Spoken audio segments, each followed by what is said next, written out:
Hello student, आज मैं आपको क्वेश्चन नंबर 5 करा रही हूँ। प्रीवियस लेक्चर में मैंने आपको क्वेश्चन नंबर 4 कराया था।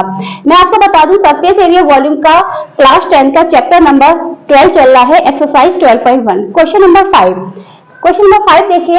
अ hemispherical depressions is cut out from one face of a cubical wooden block, यानी कि हमारे पास एक क्यूबिकल वुडन ब्लॉक है, such that the diameter L, जिसका डायमीटर L है, ऑफ द हेमिस्फीयर, मतलब जो हेमिस्फीयर है उसका डायमीटर L है, is equal to the edge of the cube, मतलब जो क्यूब की एज है वो हेमिस्फेरिकल के डायमीटर के इक्वल है। देखिए, पहले हम क्यूबिकल बॉक्स बनाते हैं।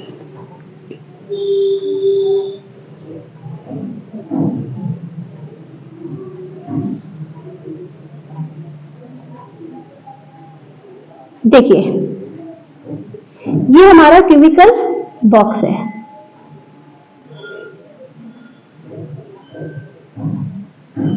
ठीक है, अब इन्होंने कहा है a hemispherical depression is cut out from one face is a cubical wooden block. एक क्यूबिकल वुडन ब्लॉक में एक हेमिस्फेरिकल कट करना है।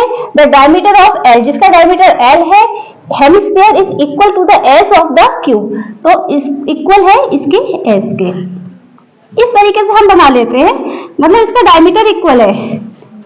इस तरीके से हमने एक क्यूबिकल बॉक्स में एक हेमिस्फीयर ड्रॉ कर दिया। ये पूरा बॉटम तक टच होगा, क्योंकि ये पूरा डायमीटर है ना इसका, इसलिए इस तरीके से टच होगा बॉटम तक। ठीक है, ये इस तरीके से आपका डायग्राम बना हुआ है। ठीक है, अब हम इस क्वेश्चन को स्टार्ट करते हैं। देखिए,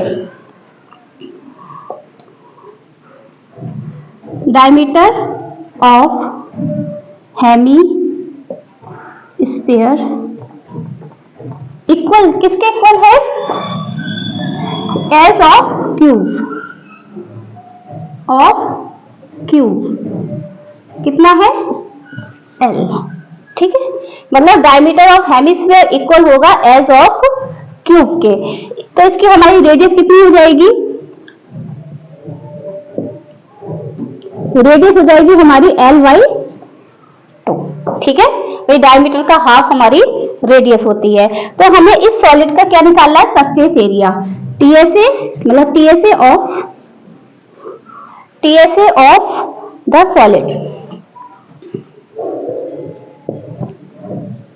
क्या करेंगे? TSA ऑफ सॉलिड का हम क्या करेंगे?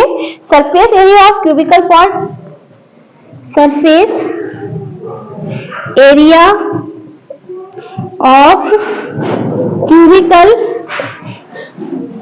Cubicle part plus surface area of cubical part plus CSA of hemispherical part. ठीक है भाई, ये जो क्यूबिकल पार्ट है इसका सरफेस एरिया और प्लस करेंगे CSA ऑफ हेमिस्फेरिकल पार्ट। फिर हम करेंगे एरिया ऑफ पार्ट हेमिस्फेरिकल, मतलब एरिया ऑफ बेस हम किसमें क्या करेंगे? माइनस। आपको याद होगा जो मैंने प्रीवियस लेक्चर में क्वेश्चन नंबर 4 कराया था, उसमें भी ऐसे कराया था। जैसे surface area of cubical part, फिर यहाँ पे CSA ऑफ हेमिस्फेरिकल पार्ट, यानी कि हमारा हो जाएगा क्या कहते हैं इसका CSA और area of base of hemispherical part. ठीक है,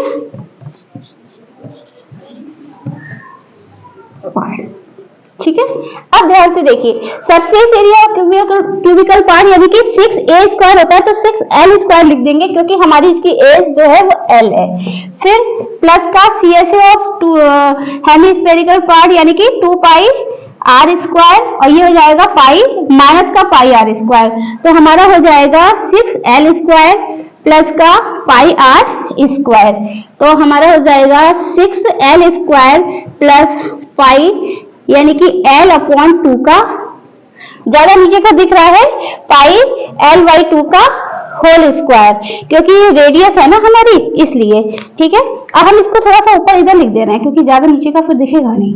6l square plus pi L square upon 4, तो हमारा हो जाएगा 4 एलसीएम ले लेंगे, 4 6 24l square plus pi L square.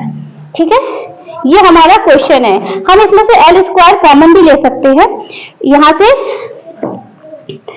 पाई 2 2 4 है ना हमारा, 4 एलसीएम ले लिया, 4 6 4 6 L square plus pi L square, 1/4 common ले सकते हैं। चलिए 1/4 ले लेंगे अगर हम कॉमन, ये इधर ये हो जाएगा 24 plus pi L square, L square. ठीक है,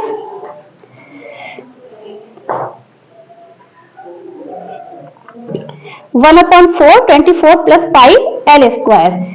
एल स्क्वायर तो हमारा रहेगा ना, surface area of cubical part 6l square है, CSA of hemispherical part 2 pi R square है, फिर माइनस पाई आर स्क्वायर करेंगे, 6l square plus pi R square, तो पाई और आर को क्या लिखेंगे, l/2 का होल स्क्वायर, इसके बाद में l स्क्वायर अपॉन 4 हो जाएगा।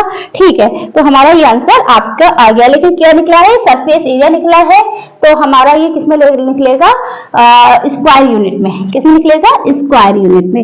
देखिए इसमें कोई मीटर सेंटीमीटर नहीं दे रखा है, तो हम क्या लिख देंगे, स्क्वायर यूनिट। ये हमारा आंसर आ गया। क्वेश्चन नंबर 4 और 5 सेम है, बस उसमें जो हेमिस्फेयर है क्यूबिकल बॉक्स के ऊपर रखा हुआ है, और उसमें भी जो पाई आर स्क्वायर जो एरिया है वो माइनस किया है, और इसमें जो हेमिस्फेयर है वो क्यूबिकल बॉक्स के अंदर फिट है, तो इसलिए इसमें भी एरिया हमने माइनस किया है। इस तरीके से आपका ये क्वेश्चन नंबर 5 कंप्लीट होता है। नेक्स्ट लेक्चर में मैं आपको क्वेश्चन नंबर 6 कराऊंगी। ओके।